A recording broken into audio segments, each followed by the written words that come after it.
Hello everyone and welcome to the video info session for the New Perspectives Japan Summer Tour 2025.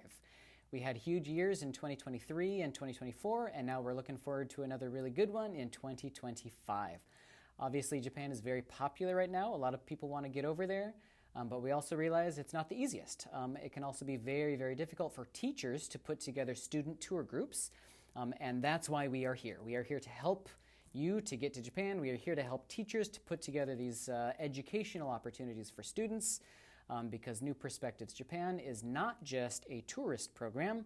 We are an educationally focused program where students can go live and learn about Japan, not just by seeing it, but doing a homestay and actually living with a Japanese family for a week. So this video is not just for teachers or families, but also students, basically anybody that is interested in learning more about the New Perspectives Japan program if you're currently considering signing up. My name is Gabe Rebeck. I am with Laurasian Institution in our Seattle office. Laurasian Institution is the nonprofit group that facilitates the New Perspectives Japan program. We've got offices in Seattle, New York, and Tokyo. The Tokyo team is really instrumental in doing a lot of the planning on that side, so big shout out to Yume, Yuki, and Mai, who may or may not watch this video. But I personally had my first opportunity to visit Japan when I was 14 years old on a program very, very similar to NPJ, including a homestay, and it was life-changing for me. It was an absolutely eye-opening experience that stayed with me so much that I'm doing this kind of work this many years later today. I believe in the program and I believe in the educational impact that this program has, as well as the grassroots level friendships that come out of programs exactly like this. But what is the program, you may be asking? Let me tell you about it. Let's get into some of these details. So the basics, the dates are there, as you can see on the screen. Tour 1 and Tour 2 are basically exactly the same. You can sign up for either one, and it's the same. Just whichever one fits your schedule better, and either one is just as good. One's obviously earlier June, the other one at the end of June, beginning of July. So what do we actually do? The NPJ program exists in 3 phases. The first phase starts before the students even get over to Japan. We give proprietary curricula to the teachers, and the teachers will choose a study theme to start talking to the students about what it is that they're going to see in Japan before they even set foot on an airplane. They start looking at these details so that once they get into phase 2, actually going to Japan, everything really comes alive before their eyes. Oh, this is what I read about, this is what we were talking about, now I can see it in front of me. And then step 3, after they actually get back to the United States, we have follow-on activities that the students can do that really solidify the educational impact of what it is that they saw during the tour. They don't just forget about it after that. We challenge them to think about and sort of process what it is that they saw so they can sort of embrace that new perspective.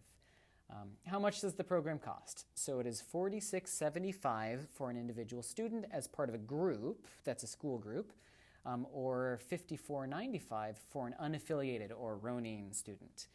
That's a student who does not have a school group to join, but just signs up with us directly. We will put them together with a group, but there's a slightly higher price for students that sign up with us directly as opposed to going with an existing school group.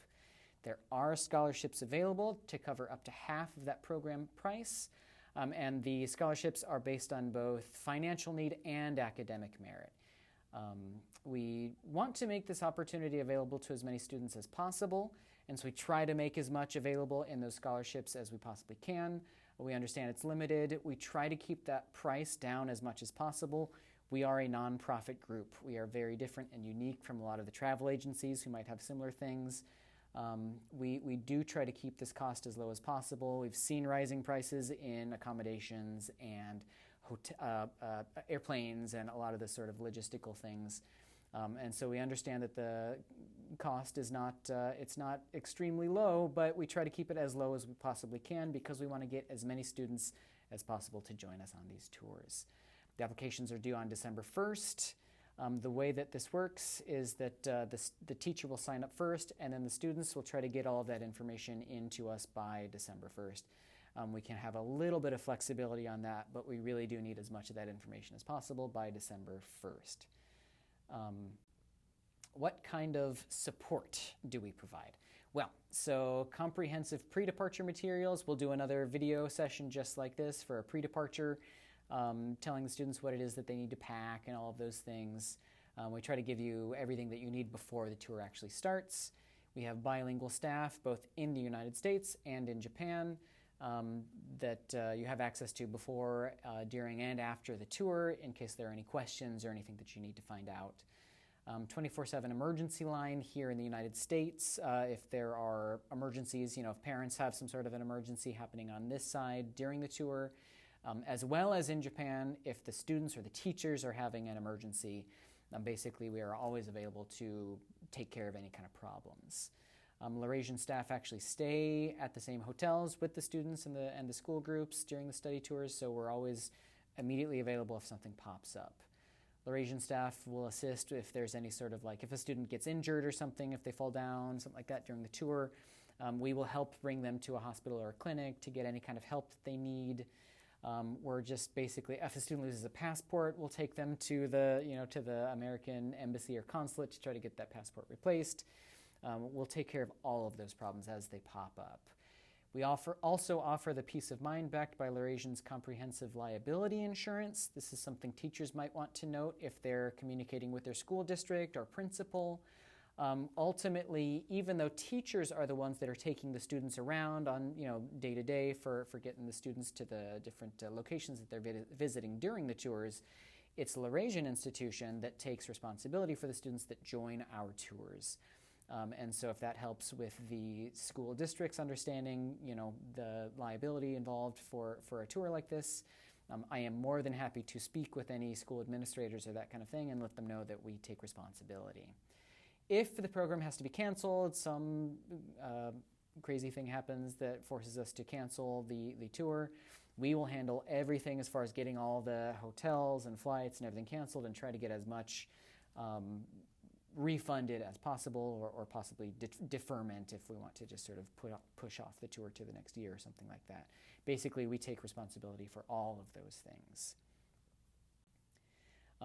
But how about the more fun stuff? What do we actually do in Japan? So day number 1, that's departure day. You will leave from the United States and travel to Japan.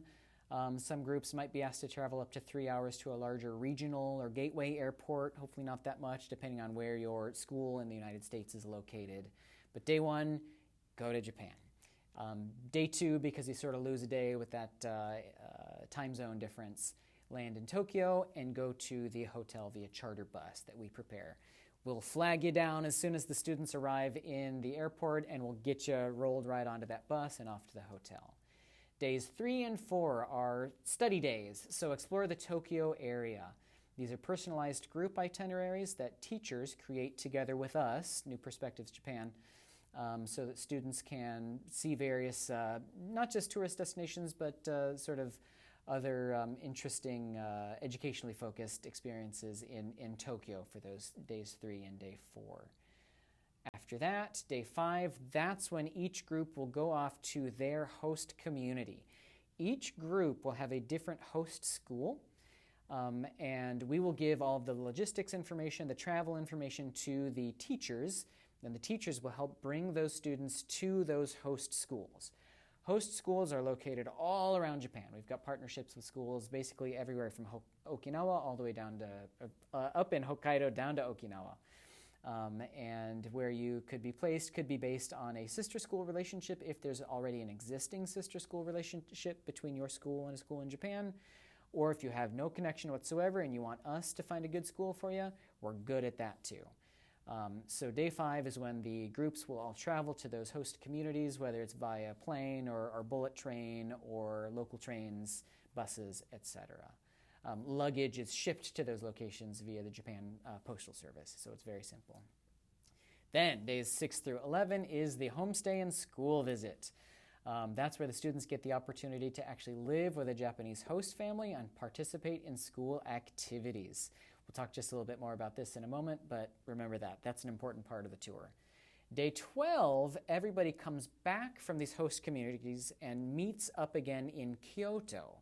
and it'll usually take about a half a day for them to get to Kyoto, and then the second half of that day, once they arrive, they can explore Kyoto, temples and various things like that. Days 13 and 14, so just like we did in Tokyo, these are study days where the students can explore the Kyoto and Kansai area. There are more experiential opportunities at this point. Tea ceremony lessons, Zen meditation lessons, making traditional Japanese sweets, that kind of thing.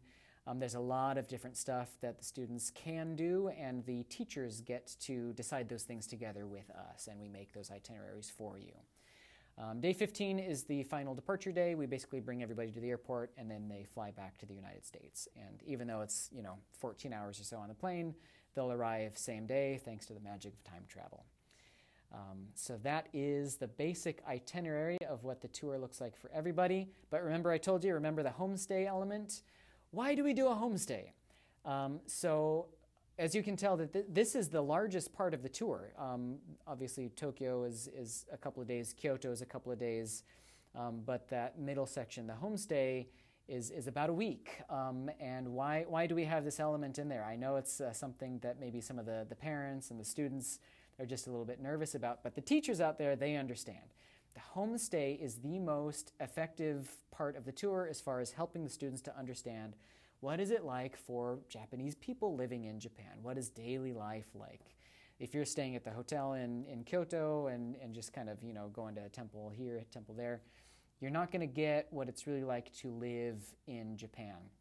That's why we have this homestay element. And so the students are treated like a member of the family when they're with this host family. It gives them the cultural and language immersion.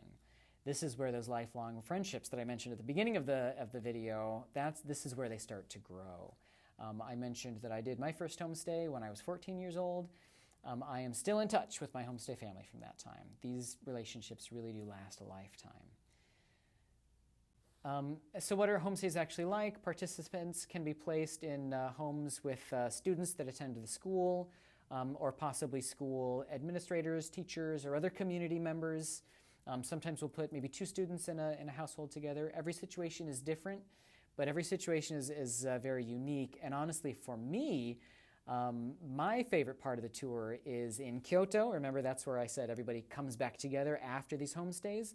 All the students are usually just buzzing with excitement over the various things that they saw as they were living with these homestay families for the past week. It's really, really interesting to hear what kind of eye-opening experiences and things that they were able to see and do during these homestays. We really are proud of this element of the tour. This is the thing that really gets students excited so that when they're coming back from the program, they're going to tell all their friends about it. This is where the program advocacy comes in for you teachers. All of the students are going to be buzzing and telling the students, that's the class where you get to go to Japan, and they'll want to sign up for your Japanese language classes. We are very, very proud of that homestay element, and that sets us apart from many other programs. So outside of the homestay, where are we staying? In Tokyo, we stay at the Tokyo Olympic Center. That is where the athletes stayed at the 1968 Tokyo Olympics, not the recent one. Now it's kind of a location specifically used for student travel, student school groups, that kind of thing. Students will stay in individual rooms, kind of like a dorm style sort of thing. There are showers that they're able to use during the time that they stay there. Honestly, it's not a luxury hotel, but this is the part that's a little bit more like summer camp. I think it's pretty fun, and it's a great home base for us to explore Tokyo from. Then it's off to the homestay, and then we get together in Kyoto. At this point, they've been experiencing Japan for nearly 2 weeks. They're a little bit more tired. The Kyoto hotel is actually quite nice. It's very lovely. We like the Miyako Hotel. You can look it up if you want. It's quite lovely. At the Kyoto hotel, students will stay in 2 to 3 to a room, but they do have private showers. It's quite luxurious, and we're pretty happy that we get to stay there for the Kyoto portion of the tour. Okay, so talking back about money again, how much does the program fee actually cover? As I mentioned, the pre-departure materials, we will make sure you are prepared to go in every way that you need, whether it's the educational components with the curricula that we share with teachers to the sort of just logistical stuff of telling you how to sign up for the the Visit Japan web. It's this thing that they have to register online before they even enter Japan. We'll give you full instructions about how to do all of that stuff before you even leave. And we also offer, we provide travel medical insurance for everybody that joins the tour. This basically covers most things that happen during the tour, including emergency medical evacuation. If you have to visit a clinic, there's a chance you may have to pay out of pocket for something during the tour, but this is a pretty strong travel medical insurance that we give to everybody who joins the tour. It's part of the program fee. The international round-trip airfare, that's included. You do not have to buy the airfare in addition to the program cost. That's part of the program cost. You don't have to buy anything else. And then any other sort of like transfers or travel within Japan, that's all covered with that program cost. The accommodations are covered. Breakfast and dinners are covered. Host families will provide breakfasts and dinners during the homestay week. All the transportation, like I mentioned earlier, from Tokyo to the host community, back to Kyoto, all that's covered. Sightseeing, there's entrance fees for a lot of the temples and stuff like that. Mostly that's covered. Some of the slightly more expensive locations, like the Tokyo Skytree, we might ask for students to pay an additional, I believe it's about $25 or so for some of those additional activities. But for the most part, sightseeing is all covered. All the other sort of, like I mentioned, you could Zen meditation class, that sort of stuff, that's all covered. And then finally, we also give each student an IC charge card to use while they are in Japan. They give that back to us at the end of the tour. But basically, whenever they go around and beep onto the train or the bus or whatever public transportation that they'll use that day, they can use that card, and we put all of the we give the money to the teachers for the teachers to charge those cards. The students have those to get onto the trains and buses during the tour. What is not covered? So transportation from home to the U.S. departure airport. Like I said, if you need to go a little ways to get to your departure airport, that's not part of the program. We don't cover that. Lunches, for the most part, are not covered. They'll need some pocket money for those lunches. If they want to get some snacks and drinks, the kids love those vending machines. There's a lot of cool stuff to find in those vending machines. They'll want to bring pocket money for those things. During the homestay portion, if the family decides that they should eat out, go to a restaurant for dinner or something like that, we do ask that the students try to pay for those things themselves. Often the host families will pay for the students. They'll try to cover those things. That's Japanese hospitality. It's okay to accept that. But we do want you to be prepared to pay for those things yourself, as plan A, basically. And especially if you choose to go out and do some exploring or visiting restaurants, that kind of thing, during your free time, obviously you have to cover that yourself as well. If you lose that IC charge, the IC card that I mentioned earlier, then you have to pay a 5,000 yen penalty for that, because those do cost us money to get. So. If there are excess baggage fees or that kind of thing, you might be on the hook to pay for those, but keep your receipts and then maybe we can reimburse you for those. And then if you decide to bring like a pocket Wi-Fi or more likely like an eSIM to have cell or Wi-Fi coverage while you're in Japan, buying souvenirs, any kind of additional fees at clinics, that kind of thing, again, if that need arises, all that should come out of your pocket, basically. These amounts charges don't amount to too much, so you don't need to be too worried about these things, but we do want you to be prepared to have some of that money on hand if you need to cover some things like this. Okay, so you're sold. You want to go, but you do not have a Japanese language program at your school, or say you are a teacher and you've got maybe one or two students that really want to go, but you can't bring them that year. What do? Sign them up with us as a Ronin. Ronin means a samurai without a master. Those students can sign up with us directly, and we will put them together with a school group, so they will have a teacher, they will have chaperones watching over them and keeping them with the rest of the group while they are exploring Japan. Like I said, the cost is just a little bit higher for those students, but we do absolutely want to make it possible for them, even if there is not a school group that they can join to come along with us. Just sign up with us directly. You can find how to do that via the website. Speaking of which, how do you sign up? So how to apply?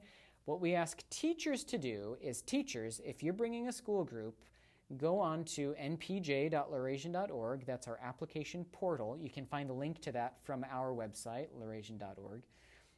And you can sign up your school group first. When you sign up a school group, you will get a link for your group sign up, and you can share that with all of your students. If your students access that link and sign up with us, they will automatically be part of your group. That means that once they start adding their information, you, the teacher, will be able to see that information, and you can figure out which students have actually submitted all of their application materials, which students have made their payments, and keep an eye on those things. We obviously keep track of it from our side, and we communicate with the teachers pretty constantly during the sign-up process. But teachers, you should have ability to see your students as they sign up and go through the process of signing up with us. Once they get signed up on the portal, there's some documents for them to sign, terms and conditions, so they can read all of the really sort of detailed things about the program. That's all there on the portal. Once the students sign up, we ask them to pay a $395 deposit. That's part of the program fee. That's not in addition to it. That's starting to pay off the whole program fee. And they can either pay that online via the portal, or they can mail a check to us. Information about how to make those payments will be made available on the website when you sign up. As I said, lead teachers can track the students as they sign up with us via the portal. You could either gather all of those checks and mail them to us as one thing, or the students can mail those checks to us individually as well. Either way is fine. Remember earlier I mentioned about the scholarships? That's part of this application process. If you want to sign up for a scholarship, you can also sign up for the scholarship at the same time as signing up for the program. There's some essays. We ask for some additional information. Scholarship results will be announced on January 15th. So you remember I said that the sign-up deadline is December 1st, and then scholarships are announced on January 15th. You can still get that deposit fully refunded to you if you cancel by January 31st. So that means if you sign up for the scholarship, find out how much you're going to be getting on that scholarship, and learn that you really are not getting as much as you maybe hoped that you would and can't make the rest of the payments, you can cancel and you will get a full refund at that point. You won't lose any money. We won't hold you financially responsible for any piece if you cancel with us before January 31st. If you do make online payments via the portal, there is a slight percentage that's added for transaction fees on that. And so keep in mind that will exist if you make an online payment via the portal. If you want to avoid that, you can just mail the check. Okay, so I know the financial talk is a little bit boring, but hopefully I've got you excited to go experience Japan. And if you want to learn more, see what the tour is actually like, see what students' experience is like, you can follow us on these social media accounts that we have set up on Facebook, YouTube, and Instagram, or get the full program details. Like I said, all those terms and conditions, all of those things, those are all available on our website there right at the top. We've got a lot of cool content on these social media accounts. I would definitely encourage everybody to check those out. You can really sort of get a feeling for what some of the past tours have been like, and maybe that'll give you an idea of if this is the right program for you. And I definitely hope that it is. Like I said, we believe in what we do here. We are, like I said, a nonprofit group focused on the educational impact of these tours. And we really, really want to make that available for as many students as possible. Japan is a beautiful country, extremely low crime rate. It's so safe. You know, it's nice to be over there because even when you're in part of a crowd, you know, you get crowded onto those trains and stuff like that. It's totally different feeling. It's so different from what you've probably experienced if you've never been to Japan before. All of the interactions that we hear about between students and their host families or the host schools, they're amazing. Every year we hear new stories, and I never ever get tired of hearing these stories of the different experiences and different sort of things that the students are able to open their eyes to through this New Perspectives Japan program. So I hope that this program is right for you. If you're a teacher and you want to sign up a group, please feel free to contact us. We can answer more questions about about all the support that we're able to give. If you're a parent and you're interested about maybe how it's actually like for the students and you have questions for us, please also feel free to reach out to us and we can answer any questions or alleviate any maybe worries that you have about it. Like I said, we really believe in this program and we hope that you sign up with us. So if you have any questions, we hope to hear from you. If not, we look forward to seeing you with us in Japan, summer 2025. Thank you very much, everyone. Arigatou gozaimasu.